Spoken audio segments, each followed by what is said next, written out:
Hello my cute lovelies, welcome back to our channel statistics by Poonam. तो आज हम integral calculus में नया चैप्टर करने वाले हैं जिसका नाम है लेक्चर नंबर 21 और नाम है हमारा कन्वर्जेंस ऑफ इम्प्रॉपर इंटीग्रल्स। अब हम देखेंगे कि इम्प्रॉपर इंटीग्रल्स क्या होते हैं, प्रॉपर क्या होते हैं, डिफरेंशिएशन क्या है, तो कन्वर्जेंस क्या होती है उसमें।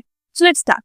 सो पहली बात तो ये है कि प्रॉपर इंटीग्रल्स क्या होते हैं। हमारे normal integrals over a finite interval with no discontinuities. मतलब जो भी हमारे पास नॉर्मल इंटीग्रल होते हैं, हमें नॉर्मल इंटीग्रेशन दी होती है, हम उस इंटीग्रेशन को करते हैं, उसमें हमें कोई डिसकंटिन्यूटी होती है। जैसे फॉर एग्जांपल इसमें है तो इसमें हमें a टू b दिया, मतलब हमें लोअर लिमिट भी दी हुई है, हमें हायर लिमिट भी दी हुई है। तो मतलब आपको सिर्फ यहाँ से यहाँ तक की उसकी इंटीग्रेशन निकालनी है, वहां से वहां पॉइंट तक, और फंक्शन आपको दिया हुआ है, वो आपका प्रॉपर इंटीग्रल है। इम्प्रॉपर इंटीग्रल क्या होता है?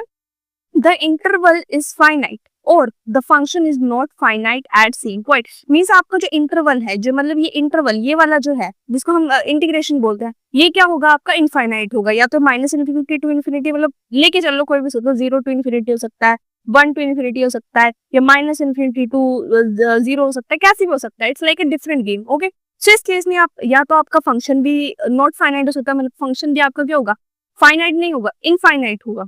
ओके, मतलब जिसकी हम वैल्यू पता नहीं कर सकते। तो इस केस में हमारे पास ये सिंपल 2-3 चीजें आती हैं जो कि हमारी इम्प्रॉपर इंटीग्रल हमें कहलाती है। नेक्स्ट है improper integral of the first kind infinite integral. अब इसमें भी पार्ट्स हैं। Improper integral of the first kind क्या है, इसको हम बोलते हैं infinite integrals. When the limit of integration is from is या तो इंफिनिटी या तो माइनस इन्फिनिटी, मतलब जब भी आपकी लिमिट ऑफ इंटीग्रेशन या तो इन्फिनिटी जा रही है या तो माइनस इन्फिनिटी जा रही है, तो वो आपका कहलाया जाए फर्स्ट काइंड का इनफाइनाइट इंटीग्रल्स कहलाया जाएगा, means improper integral of the first kind कहलाया जाएगा। मतलब आपको एग्जांपल दिख रहा है आपको, तो इंटीग्रेशन दी हुई है 1 से लेके इन्फिनिटी तक, मतलब आपको कोई सी भी एक इंटीग्रेशन जो है वो इन्फिनिटी जा रही है, या फॉर एग्जांपल ऐसे होता माइनस इन्फिनिटी टू 0 होता, तभी हम उसको क्या बोलते हैं, improper integral of the first kind. For example है 1/x² dx, इसमें अभी ये कोई मैटर नहीं कर रहा है फंक्शन, हमारी इंटीग्रेशन मैटर कर रही है। नेक्स्ट है improper integral of the second kind discontinuous integral. अब डिसकंटिन्यूअस इंटीग्रल क्या है, means for example when the function is not finite blows up inside the integral. अब आप नोटिस करना, इंटीग्रेशन तो 0 से 1 तक है, मतलब हमें कोई लेना देना नहीं है किसी 0 से 1 तक दिया, मतलब 0 से 1 तक ही जाएगा वो। बट अब हमें इंटीग्रेशन, अगर आपने नोटिस किया 1/√x है, मतलब अगर आप 1/√0 अगर आप लिखोगे, आपको तो ये दी होती है ना वैल्यूज, अगर मैं 0 पुट कर दूं तो ये कितना हो जाएगा, आपको पता है 1/0 कितना हो जाता है, इन्फिनिटी।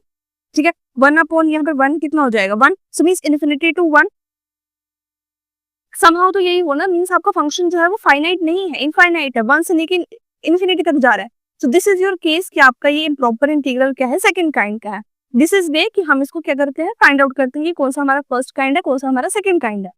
नेक्स्ट है अब हमारे पास कन्वर्जेंस ऑफ इम्प्रॉपर इंटीग्रल्स। हम कन्वर्जेंस को फाइंड आउट करते हैं। सो कन्वर्जेंट के लिए if the limit exists and it's finite, अगर हमारी जो लिमिट है वो एग्जिस्ट करती है और फाइनाइट है, तो क्या है वो हमारा कन्वर्जेंट। ये सबसे मेन पॉइंट है। ओके, सेकंड है डाइवर्जेंट कब होगा, जब हमारे पास लिमिट जो है वो एग्जिस्ट नहीं कर रही है, डज नॉट एग्जिस्ट और इज इनफाइनाइट, या तो वो इनफाइनाइट है क्योंकि एग्जिस्ट ही नहीं कर रही है। समझ आया?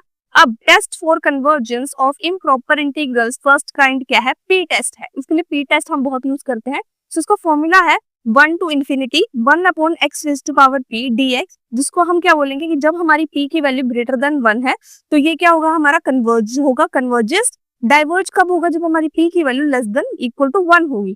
Got it? सी हमारा पॉइंट है, this is an important point. Okay, multiple choice question में बहुत बार आ जाता है। नेक्स्ट है हमारे पास अब एब्सोल्यूट कन्वर्जेंस। एब्सोल्यूट कन्वर्जेंस क्या है, if integration mode f(x) dx, means mode में जो भी आपका फंक्शन होगा वो क्या होगा, हमेशा पॉजिटिव होगा। मोड का मींस यही होता है कि जो भी आपकी नेगेटिव वैल्यू होगी वो पॉजिटिव में कन्वर्ट हो जाएगी। ठीक है, तो ये मत सोचना कि पॉजिटिव नेगेटिव में कन्वर्ट हो जाएगी, नहीं, सिर्फ नेगेटिव जो है वो हमेशा पॉजिटिव में कन्वर्ट होता है, बिकॉज हमारा फंक्शन नेगेटिव नहीं हो सकता एब्सोल्यूट कन्वर्जेंस के केस में। Got it? converges, this converges, then the integral of f(x) also converges। अगर ये वाला फंक्शन जो है वो हमारा कन्वर्ज कर जाता है तो हमारा इंटीग्रल जो है, जो फंक्शन जो है, मतलब जिस फंक्शन का जो इंटीग्रल है वो भी क्या कर जाएगा, हमारा कन्वर्ज कर जाएगा। नेक्स्ट है हमारे पास test for convergence, second kind का कन्वर्जेंस है ये।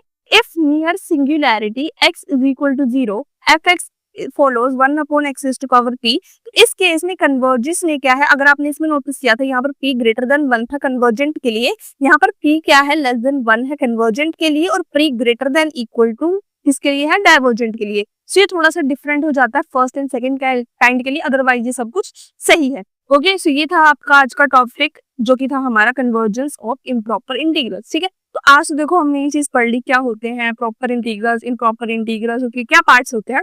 ठीक है, तो चलो इस चीज के लिए तो आपको डाउट आएगा तो आप तो चुपचाप कमेंट सेक्शन में बता देना, मुझे लगता है बताने की जरूरत नहीं है इतनी वीडियोस के बाद, आप चुपचाप कमेंट सेक्शन में कोई भी चीज पूछ सकते हो। दूसरी चीज ये है कि अगर आपको जॉब से रिलेटेड कुछ भी नॉलेज चाहिए तो हमने एक नया चैनल खोला है जिसका डिस्क्रिप्शन लिंक नीचे है, नहीं तो आप वैसे भी सर्च कर सकते हो जिसका नाम है कैरियर बाय पूनम।